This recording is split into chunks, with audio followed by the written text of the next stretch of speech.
is Hunter Galloway opening the doors of the Mystery Playhouse. Tonight our stage will be taken over by Inner Sanctum, and as usual, you'll get a chuckle or two and an excellent mystery story from Inner Sanctum's host, Raymond. We're at your door, Mr. Host, so open it, won't you?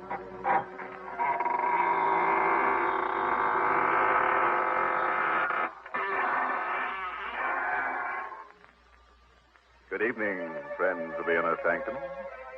Welcome. Come right in. There's room enough for everybody.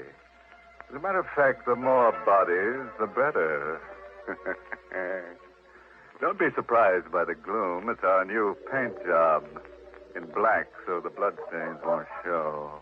And now, friends, draw up your chairs. Dim the lights and listen to a story designed to freeze the spine and set the teeth on edge. It was written by Michael Sklar and Richard Manoff, and it's called The Confession. Our star is Santos Ortega, who plays the role of Alex.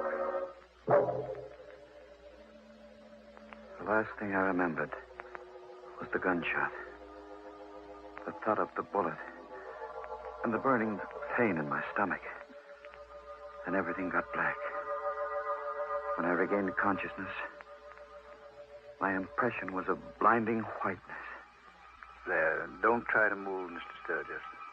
Where am I? This is the emergency ward of the General Hospital. I felt no pain. Just an overall numbness. And a desire to sleep. Am I going to die? Yes. How much time have I got? A couple of hours. Doctor, I want to make a confession. I want to confess to murder. I told the doctor about the money and I know. She was much younger than I. And she thought because I owned a little drugstore, I must be prosperous. And I suppose that's why she married me in spite of the difference in our ages. But there wasn't any money for fun or nice clothes. So she became restless. But I loved her. And I did my best. Until the other night. In the drugstore. 12 o'clock, thank heaven. Time to close up, Alex. 5 more minutes, dear. Another customer might come along. Just like an old man, chasing pennies, never getting anything out of life. Be reasonable, dear. I'm trying to make a living for it. Is this your idea of a living? Is this what you promised me before we were married? I know it's not what you deserve, Lenore, but someday... Oh, you make me sick. I must have been crazy when I married you. Lenore. I'm going to say something I've had on my mind for a long time, Alex. Rather than go on this way, I prefer to be dead. Look at you. I don't have to put up with you. I'm still young, Alex. So there it was. Out in the open. An old man with money would have been acceptable. But because I had no money, she was going to leave me. I wanted to plead with her. I would have gotten down on my knees. But before I could say anything, the street door opened. And a man stumbled into the store. Oh, Alex, look. Help me.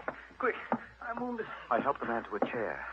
He'd been shot on the chest, and the front of his coat was covered with blood. His breathing came hard. Bullet. My chest. Patch me up. I'm only a pharmacist. You need a doctor. I'll call Dr. Johnson. No, I don't want any doctor. I want you to help me. Is it because doctors must report bullet wounds? Is that why you want a doctor? Never mind my reason. I got plenty of dough. I'll give you $500 to take care of me. Well, I'd better call the police. No, lady, no. Look, mister, take care of me. Keep it quiet. I'll give you $1,000. $1,000? Let me see the money. Here's a $1,000 bill, but I got plenty more. No. Help me take him into the back room. Oh, but Alex. No, I'll take him myself. You get busy and wipe the blood off the floor. Oh, no, you can't. Wipe up the blood. Do as I say, Lenore.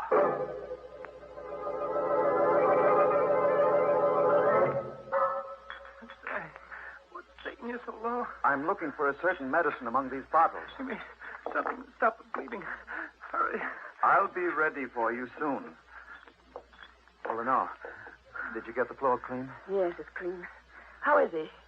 in bad shape. Weak from loss of blood. Alex, you haven't done anything for him yet. Be quiet. But you've been in here 5 minutes, and he's just like he was before. Alex, you're stalling. Alex.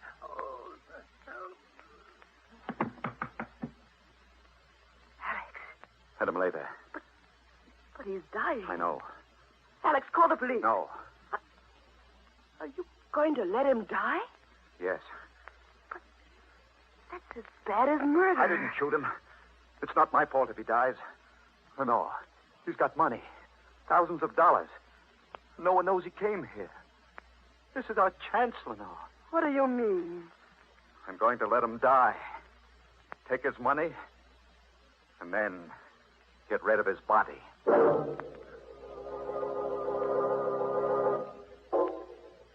Stay still.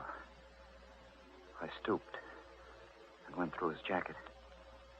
There was a wallet containing a few $1 bills and a driver's license, which I handed to Lenore. His name is James Kirk. He lives in Hillsborough. His pockets were crammed full of bills of large denominations. Lenore watched, fascinated, as I counted.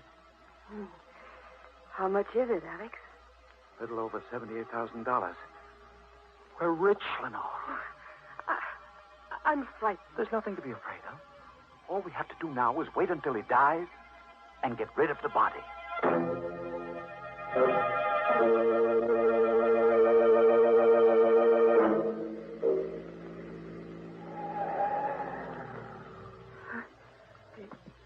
Do you need me to help you? No, I can manage alone.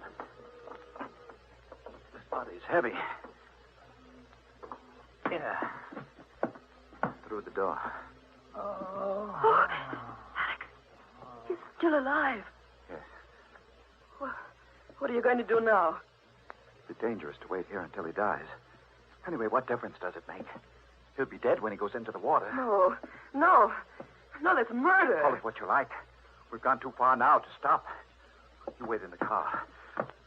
I'm going to carry him to the edge of the pier and drop him over the side.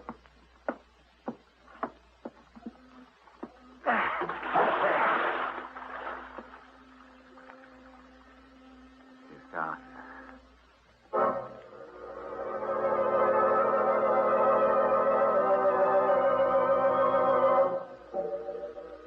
I watched Kirk's body sink into the water. I knew the current in the bay would carry it out to sea. One doesn't picture a middle-aged druggist committing a perfect crime. But I felt sure that I'd done it. For I had Kirk's money, and it seemed that no one could connect his death to me. I rejoined Lenore in the car, started for home. After I'd driven for a few minutes, I noticed she was strangely quiet. What's the matter there? Nothing. Nothing at all. Something's troubling you. What is it? Nothing. You act as though you're afraid of me. No. You are afraid of me. Lenore, why? I never saw you act this way before. Something's happened to you. You're different. Oh, nonsense. Don't you feel it, Alex? You're a murderer. Lenore. You wouldn't even wait until he was dead. Listen to me, Lenore. Whatever I did for your sake. I wanted the money for you, so you could be happy. Oh, how can I be happy with this thing hanging over us?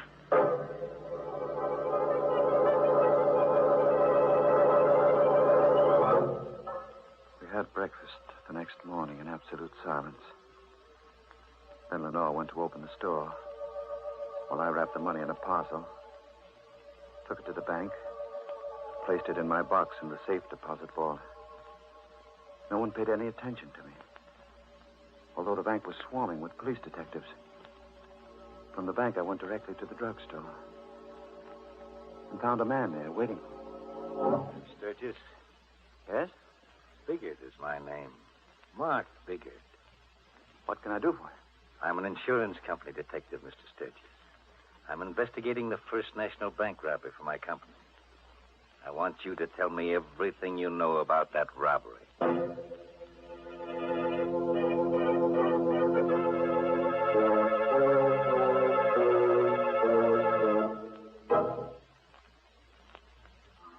It was a big man, but not fat, this detective. And although he didn't appear to be very intelligent, he had a look of cunning. His clothes were rumpled, and he rolled an unlit cigar around in his mouth as he spoke. Suppose you start from the beginning, Sturgis. There's nothing to talk about, Bigot. I don't know anything about the robbery. You don't, eh? No, I don't. Why should you come here annoying me with silly questions? I'll tell you why I'm here, Sturgis. And then maybe you'll see your way clear to talk. You know the bank was robbed last night, and the crook got away with better than $78,000. Yes? The night watchman was shot. He's in a coma now, but before he was shot, he shot one of the crooks. What does that have to do with me? I'm coming to you, Sturgis. I'm a slow man, but I'm thorough, which is more than you can say for the harness bulls on the police force. Take those harness bulls. They didn't spot the trail of blood that wounded crook left when he ducked on the alley behind the bank. Funny thing, they clean missed it. But I noticed it, Sturgis. I followed it through the alley and straight up this street. And here's another peculiar thing. The trail ended right smack at the door of this drugstore. Are you implying... 2 and 2 makes 4, Sturgis. As I said, I'm not a fancy-pants detective, but here's how I figure it. This yegg was wounded, so he came in here and asked you to fix him up, which you did. In exchange, he gave you a nice big piece of the tape to keep your mouth shut. Am I right, Sturgis? You're 100% wrong. If you were smart, you'd talk now and save yourself a lot of grief. I've got nothing to tell you. Suit yourself, Sturgis. But here's my business card. In case you change your mind, you can reach me, the Hotel Empire. By the way, the company is offering a $5,000 reward for the return of that money. I'm not interested. Good day. Okay. It's your next, Sturgis. I'll be seeing you. Alex, I heard what he said. He knows. I should have thought of the blood outside. How can you stand there and act so calm about it? He knows, I tell you. Take hold of yourself and know. He only suspects, and his suspicions aren't worth 2 cents unless he can produce evidence. Believe me, we've got nothing to worry about. I was cocky then. Too cocky. Lenore was right. I was a changed man. That money had put iron into my spine. And then, that afternoon, I got the first of the phone calls. Hello? Sturgis Drugstore. This is Western Union calling. I have a telegram for Mr. Alex Sturgis. This is he speaking. Will you accept the message over the telephone, Mr. Sturgis? Yes, of course. The message reads as follows. Place the money in an envelope and mail it to box number 11, General Post Office. Don't fail to act as instructed because your future depends on it. Is, that all? That's all, Mr. Sturgis. There is no signature. Thank you. Bye. Oh, it was bad enough having that detective snooping around, but now this telegram. Oh, don't take any more chances, Alex. Send the money. No. Alex, please. I'm frightened. Listen, Lenore. Calm yourself. It's perfectly clear what happened. One of the bank robbers came with Kirk as far as the store. He must have been frightened away by the police. Now he's using this method to get the money. But he won't get it. Why? What are you going to do? I'm going to put a wad of blank paper in an envelope and mail it to that post office box. Then I'll stand watch at the post office and see who claims it. And then what? That money means everything to us, Lenore. I've already killed one man for it. If necessary, I'll commit another murder. I placed blank strips of paper in an envelope and mailed the envelope to that post office box. The next morning, I went to the post office and stood near the window, waiting for someone to come along and claim the envelope in box number 11. Hours passed. I got hungry. My legs began to shake from exhaustion. But I couldn't leave that spot. I meant to stay there until... What are you waiting here for, Sturgis? A voice cut through my thoughts. I looked up. It was Kelly, the policeman. He was suspicious. The clerk noticed you hanging around and called for a cop. It's nothing, Kelly. I arranged to meet my wife here. She's late. I saw your wife through the drugstore window as I came up the street. You must have forgotten all about your appointment. You'd better get back to the store, Sturgis. I couldn't stay there after that. I walked around the block. When I came back, the policeman had disappeared. I entered, went to the window, and asked the clerk if anyone had claimed the mail in box 11. He nodded. The letter was gone. My plan to discover the identity of Kirk's confederate had failed. There was nothing to do but go back to the drugstore. It was empty. I felt a sense of danger as soon as I entered. So I closed the street door quietly. And walked as silently as I could to the door of the back room. It was open. Lenore was at the telephone. Hello. Hello, Empire? Hotel? Hello. Connect me with Mr. Biggert, please. Yes. Mr. Mark Biggert. Hang up, Lenore. Hang up the receiver. Alex! You were calling that detective. Suppose I was. What of it? You were going to tell him about the money. You were going to double-cross me for the reward. You're so smart, Alex. What are you going to do about it? Lenore, don't you understand? I don't want the money for myself. I took it for you. To give you the things that will make you happy. Big-hearted, unselfish Alex. What are you laughing at? I'll tell you why you took that money, Alex. You thought you could buy me with it. Well, you're wrong. I wouldn't stay with you if you had all the money in the world. Oh, no. Would you leave me after all that's happened? I'm packing up right now. No. You can't stop me. I love you, Lenore. I did my best to hold you. If I can't have you, no one else will have you. What do you mean? Alex, stay away from me. I'm going to kill you, Lenore. Alex, no. Don't. I'm going to kill you, my darling. Go. My throat. Alex, please. Let go.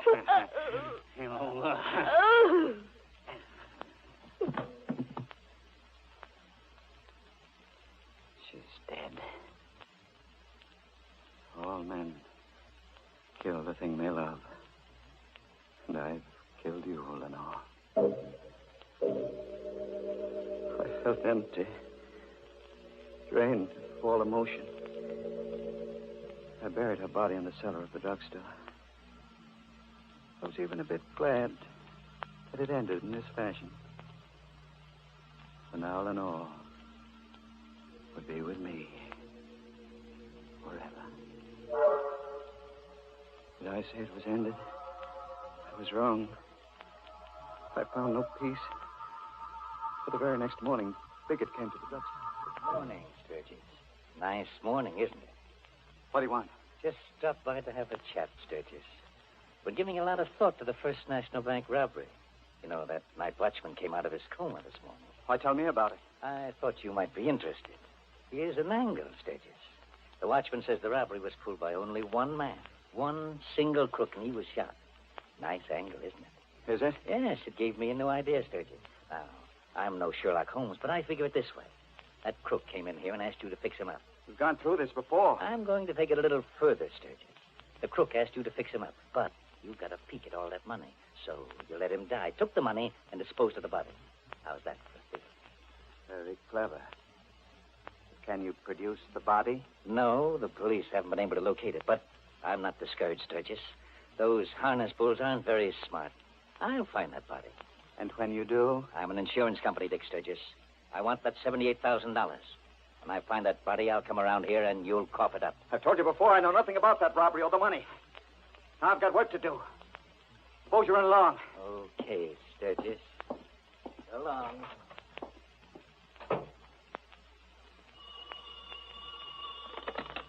Hello. Sturgis Drugstore. Western Union calling. I have a telegram from Mr. Alex Sturgis. This is he speaking. Read it to me, please. The message reads as follows. Received your letter. Contents not what requested. Suggest you obey instructions. Same box number and post office. This is final. Is there a signature? No, sir. There's no signature, Mr. Sturgis. I hung up. My head was reeling. Out of the confusion in my mind, one thought emerged. The night watchman had said Kirk had no Confederates in the bank robbery. Therefore, the person sending me the telegram must be Kirk. The salt water of the bay must have revived him. Kirk was still alive. I found Kirk's wallet on a shelf where Lenore had placed it the night all this began. From the driver's license, I copied his home address. I waited till after midnight and drove to Hillsboro, where I found Kirk's apartment in an old tenement building. The door was unlocked. I drew out my gun and entered. I meant to kill Kirk. I had to kill him. The living room was empty. No one was in the bedroom. I turned. Walked back to the living room. Drop that gun, Sturgis. Bigot. Drop the gun, quick. I'm not taking any chances with you. How did you know? How did I know you were going to come here, Sturgis? Sit down in that chair by the table, and I'll tell you. You sent the telephone? Yes, I sent them. You got me to think that Kirk was still alive. That's right. And you followed me here. You trailed me. It's all clear now, isn't it, Sturgis? You take 2 and 2 and add it up, and it comes out 4. Now, where's the money? The money? We're going to cut out the cute stuff, Sturgis. I want that money. Now, where is it? It's in a medicine jar. On a shelf. In the back room of the drugstore. All right, let's go, Sturgis. First, you'll give me the money. Then I'll take you down to police headquarters. We drove to the drugstore. I led him into the back room. I knew exactly what I was going to do. On one of the shelves was a bottle of hydrochloric acid. Bigot thought it was the bottle containing the money. I reached up, uncorked the bottle, and flung the burning liquid into his head. Oh, I'm blind. I'll kill you for this, Sturgis. If I could only see you. Where are you, Sturgis? Sturgis! Sturgis, where are you? I was huddled against the wall. He stood between me and the door, screaming in pain, firing his gun blindly. The first 3 shots missed, but the 4th bullet struck me in the stomach. Oh.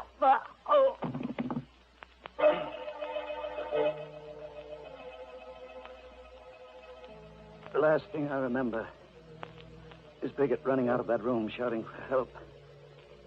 I lost consciousness soon after. When I came to, I found myself here in this hospital. You know the rest of the story, Doctor. That's your confession, eh?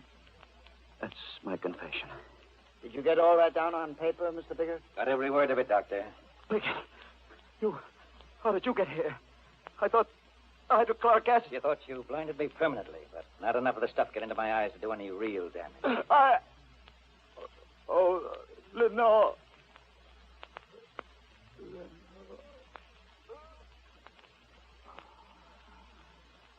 He's dead, Biggert. I've seen a lot of funny cases in my time, Doc, but this beats them all. He's a man who commits murder to get a lot of stolen money for his wife. Then he kills his wife. And finally, he gets killed himself. And the money? The money is safe and sound in the bank safe deposit vault.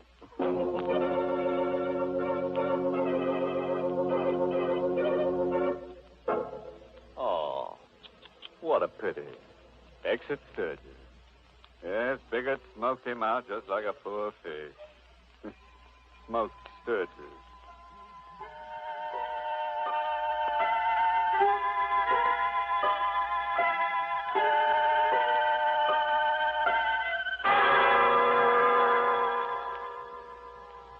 Well, thank you, Mr. Host, for a very enjoyable performance of The Confession, tonight's Mystery Playhouse presentation. We'll be hearing from you again in the near future. Creeps, until next time, this is Hunter Galloway closing the doors of the Mystery Playhouse and reminding you to sleep tight. Good night.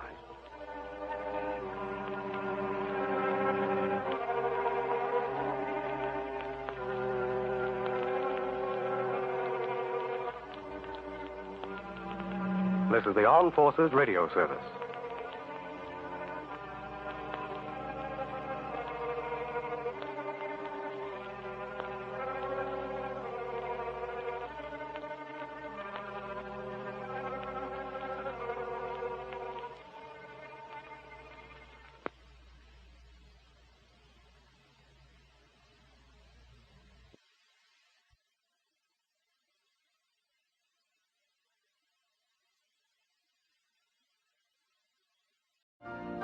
You've been listening to the OTR Gold Network. Find more classic radio at otrgold.com.